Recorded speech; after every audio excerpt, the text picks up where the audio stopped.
You know, in the process of putting together a collection of Bob Halmer's work, I've been talking to a lot of people about him. And when anybody asks me, well, who is Bob Halmer? It's just a fun question to answer because, he has such a great story. He was, a brilliant, brilliant writer and musician. He played with a bunch of indie bands down south. He played with Ornette Coleman, he was in Insect Trust. He played with Bono and Keith Richards. He was a musical polymath.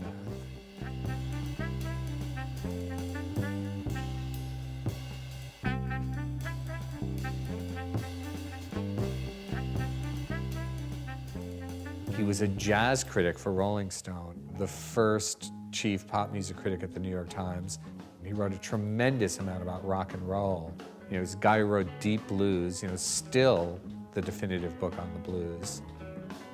He had a perfect deck of cards. He could pull out the card he wanted, at any moment that he needed it. If the thing that would move his story along at this moment was a deep historical fact, he knew it.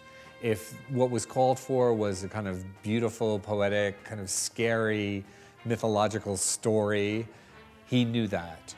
If it was a kind of complex musicological breakdown of what was actually happening in the piece of music, he could do that. If it was from the perspective of somebody playing on a stage, he had felt that and experienced it. He was one of the best music critics of the last century.